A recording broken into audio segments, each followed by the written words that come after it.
you may not be ready for a campaign. We're going to tell you 5 telltale signs.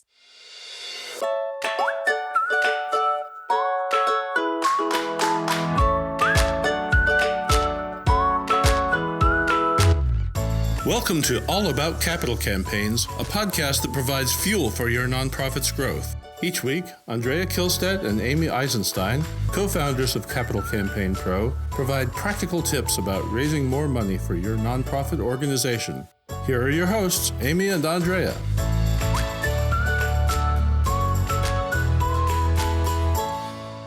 Hi, I'm Amy Eisenstein. I'm here with my co-founder and colleague, Andrea Kihlstedt. And today we are talking about 5 telltale signs that your organization is not ready for a capital campaign. I think it's a pretty common thing to wonder if you're ready. And Andrea and I have come up with a list of the 5 probably biggest reasons or most obvious reasons. Maybe they're obvious to us. They may not be obvious to you or your board members of whether you are ready or not. So Andrea, kick us off. What do organizations need to think about? You know, Amy, I think this is such an important topic because it's very easy to think, oh, well, we're just going to do a capital campaign, sort of to think, magically, have this magical thinking. A little bit of magical thinking is fine, but really there are some things you should watch out for. We're going to give you these 5 tips, and maybe the word we should add to all of them is yet. You may not be ready for a capital campaign yet. I love that. Any of these 5 tips apply to you. Understand that you can work on all of these. You can build them over time. It doesn't mean that you'll never be ready for a campaign, but perhaps that you're not ready yet. I just looked at the list to make sure. I'm like, oh yeah, that's true. Everybody can get ready good. For all of these things. Right, good. So we can apply yet, the yet test, right? You may not be ready yet, but then good. So you'll take action steps to get ready for all of these things if you're not ready yet. Okay, what's number 1? Number 1 is this. You or your organization does not have a big idea around which to raise money. Capital campaigns are based on something exciting, on something specific. It's not just that we want more money. You have to want more money to do something that is going to move your organization forward to have a successful campaign. And if you and your board or your executive director are just wanting to raise more money for nothing because you want some more money, right? Because it's your anniversary. Yes, exactly. We hear that all the time. It's our 50th anniversary, so we want to raise $50 million. Well, you know what? Not too many people, except for your immediate circle, care that it's your 50th anniversary, and they're certainly not going to dig deep to give you $50 million.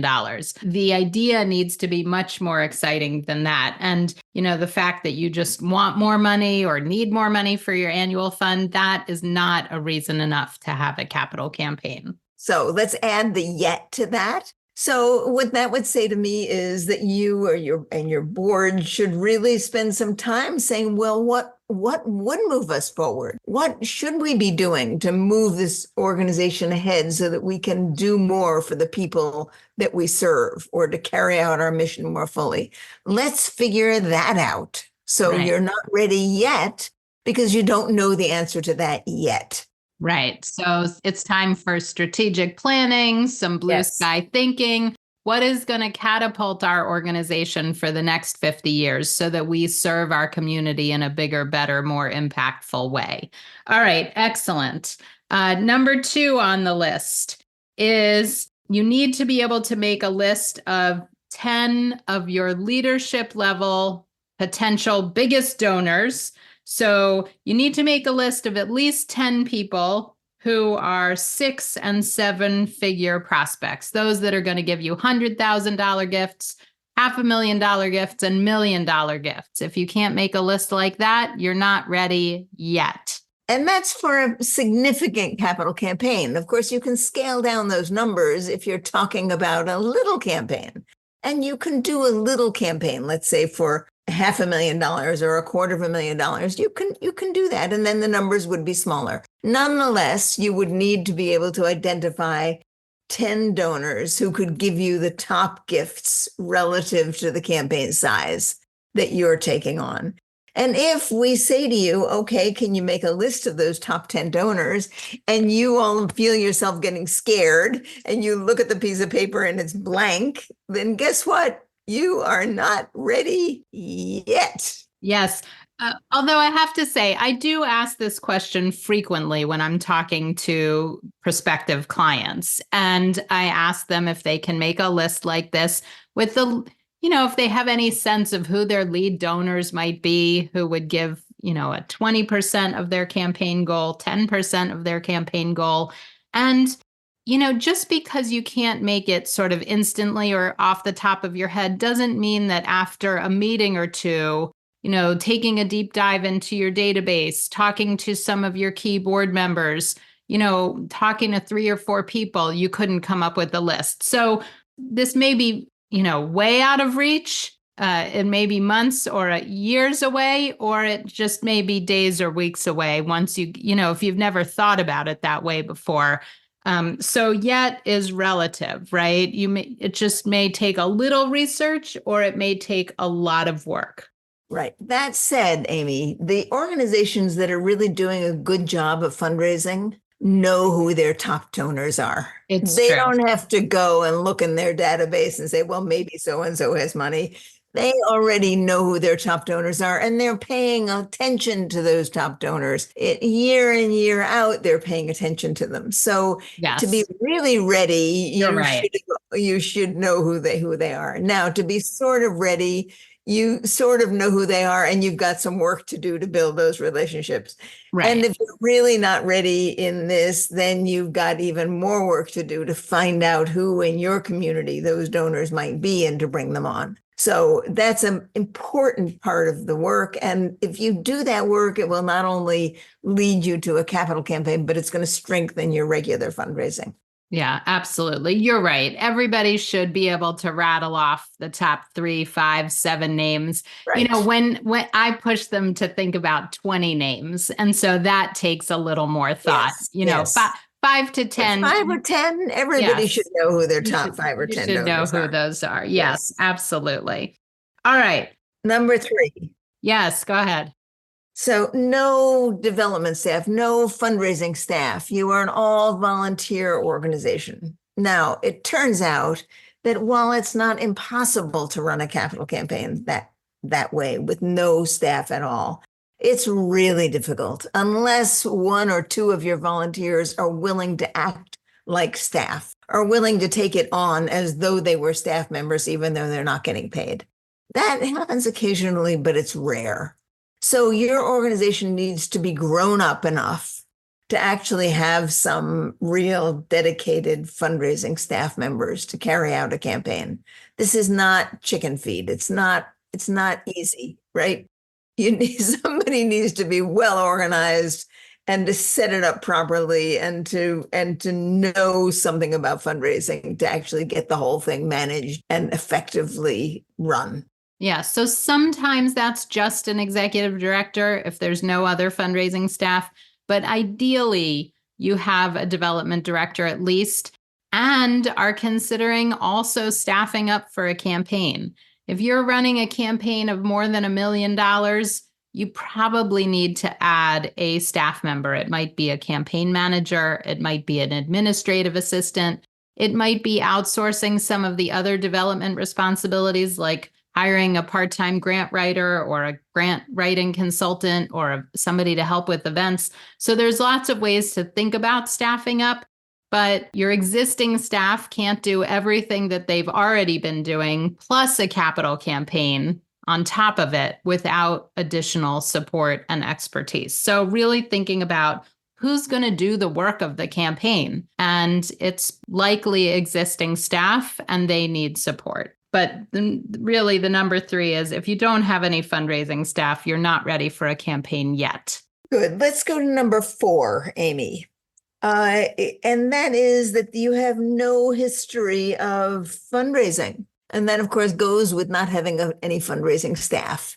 If you have no history of fundraising and you've been operating, maybe somebody gave you a big grant, maybe you've just been, sort of bootstrapping along to get the work done. And that's not to discourage you from doing that. I mean, I got to say, I'm a huge fan of people who just go out and get things done, make a big difference in the world. I'm a huge fan of that. But if you're going to have a capital campaign, you really do need to have some history of fundraising. You need some practices and systems in place. You need to have built a doning relationship, a giving relationship with people over time. So they've come to trust you and to trust your systems, and they've come to think of you as one of the organizations that they support. If you have no history of that, you probably are not ready for a campaign yet. Well, let me just tell a quick little story about that. So I talked to this little animal shelter the other day, and we actually have lots of animal shelters as clients. We love working with animal shelters and humane societies, but I was talking to this little startup one, and they really were bootstrapping it. So I have to say, lots of respect, but they had no donor database. They didn't track their donors. They didn't know who their donors were. They really didn't have any systems in place. They had almost no donors, or they certainly didn't know who they were. And honestly, they were not ready for a campaign yet. So I did give them a little checklist of things to do, which reminds me, if you're not sure if you're ready for a campaign, I would love you to head on over to the Capital Campaign Pro website. We have a readiness assessment in our resources section. Actually, we have 4 readiness assessments to test your readiness. One is a board readiness assessment. One is a development office systems and structures. One is an overall campaign readiness assessment. And the last one is a tech readiness assessment. Now, if you go over to our resources site and you take these readiness assessments, I don't want you to freak out. You're not going to be ready in every area, and that's okay. That doesn't mean you're not ready for a campaign. It just shows you what you need to work on as you're heading into a campaign. And it helps board members and staff members really understand where your strengths and where you need some work. I don't want to say So weaknesses. important. I'm avoiding the word weaknesses. Okay. All right. Number 5. Opportunities, Amy. Opportunities. Opportunities. Yes. There you go. What you need to work on, what you're not ready for yet. These are opportunities. Excellent. All right. So our 5th thing, and we'll go over all 5 again. Don't panic if you're driving and you can't remember what they are. We're going to give them to you again. But the 5th thing is that your organization needs money now. Right. So, I mean, we actually were online with somebody yesterday who said, our organization knew we needed a new roof. We knew we needed to raise some money. We were planning on raising it in the fall. And all of a sudden, the roof started leaking like mad. And we need the money now because we have to replace the roof. And we don't have enough money in the bank to cover those repairs. We need a capital campaign to raise money so we can do the roof next month. Guess what? I mean, listen, our advice was to go to 5 donors and ask them to cover it, but you wouldn't be able to plan a whole capital campaign around emergency fundraising. Now, some emergency fundraising like that, it's a compelling case. People understand it. 5 or 10 donors can probably cover it. Your biggest donors, you can do a little fundraising outreach. But a real massive campaign, that wasn't their whole project. So take care of that immediate need first, but then plan a campaign thoughtfully so that most campaigns are not done quickly. This is not rushed fundraising. The other question we got yesterday on one of our calls was about not having enough money in the bank for payroll. That is not a capital campaign either. Right? You need emergency fundraising? No. That is not for a capital campaign. A campaign is planful, thoughtful, it's strategic, it's a process, it's about engaging donors in a big, meaningful way. And it's, when you rush fundraising, you get small gifts or you get no gifts. And successful campaigns are really based on organizations that are strong, not organizations that are weak, right? Capital campaigns that try to fill in weaknesses tend not to be successful. Capital campaigns that are based on a strong organization that wants to grow and do more tend to be successful. And that, of course, takes some time. So, Amy, let us review our 5 sort of yellow flags, reasons that that you may not yet be ready for a capital campaign. And we really encourage you to pay close attention to all 5 of these. So Excellent. Are you ready, Amy? Yes. What's the first one? Number 1, you just need to raise money. You don't have a big, specific, clear idea. You just want more money. So you're not ready for a campaign yet. Number 2, go ahead. You can't identify the top 5 or 10 donors. Not ready for a campaign yet. Yes. Number 3, you don't have any fundraising staff. You don't have staff who's going to do the work of the campaign. You're not ready for a campaign yet. Okay. Number 4.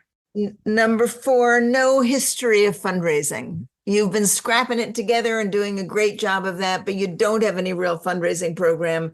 That probably means you're really not ready for a capital campaign yet. Yeah, you don't have any donors. You don't have a donor base. No donors, no systems, no practices, no people who are sophisticated in fundraising.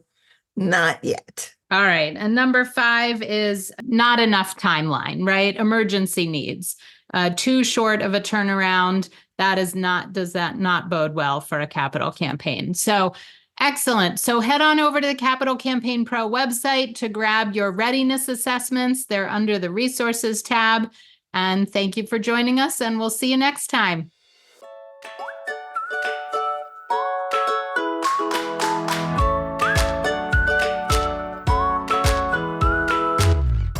Thanks for joining Amy and Andrea for today's All About Capital Campaigns. To learn more about them and their work together, visit capitalcampaignpro.com. And please subscribe, rate, and review us on your favorite podcasting platform. Thank you.